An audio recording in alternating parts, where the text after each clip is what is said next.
intervencions no han servit de res. He de reconèixer que d'entrada el seu sistema m'estava resultant convincent. Però ha fallat una altra vegada, com sempre. Hi ha alguna cosa que se'ns escapa? L'única explicació és que hagi menjat ou. El client ho nega. Sí, però ho ha d'haver fet, perquè si no... El client no s'equivoca mai. És la norma número 1 d'aquest ofici. Vostè ho hauria de conèixer. Llavors, si el client no s'equivoca... Exacte. Qui s'equivoca és vostè. Endavant. La senyora Prim i el senyor Gras estan al vestíbul amb les maletes.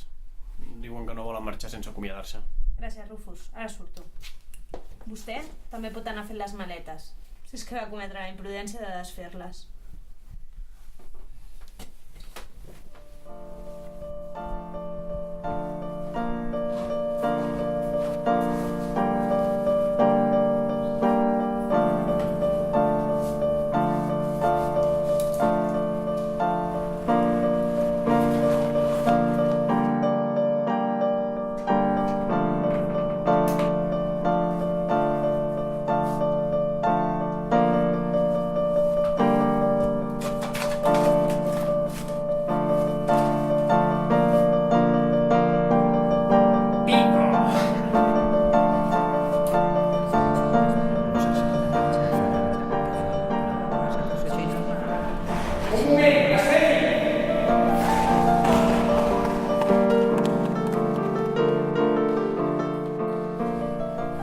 El reconeix?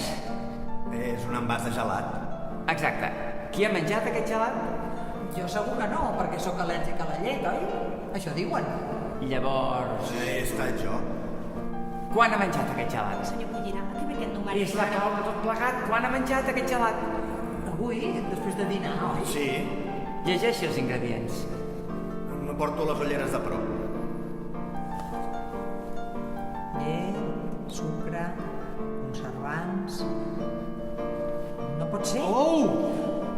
Aleshores... Exacte! Ha menjat ou. Per això ha tingut una reacció al·lèrgica. No ho sabia, ha estat sense voler. M'ho imagino, senyor Gras. M'ho imagino. Senyor Cullera, què hi ha per sopar?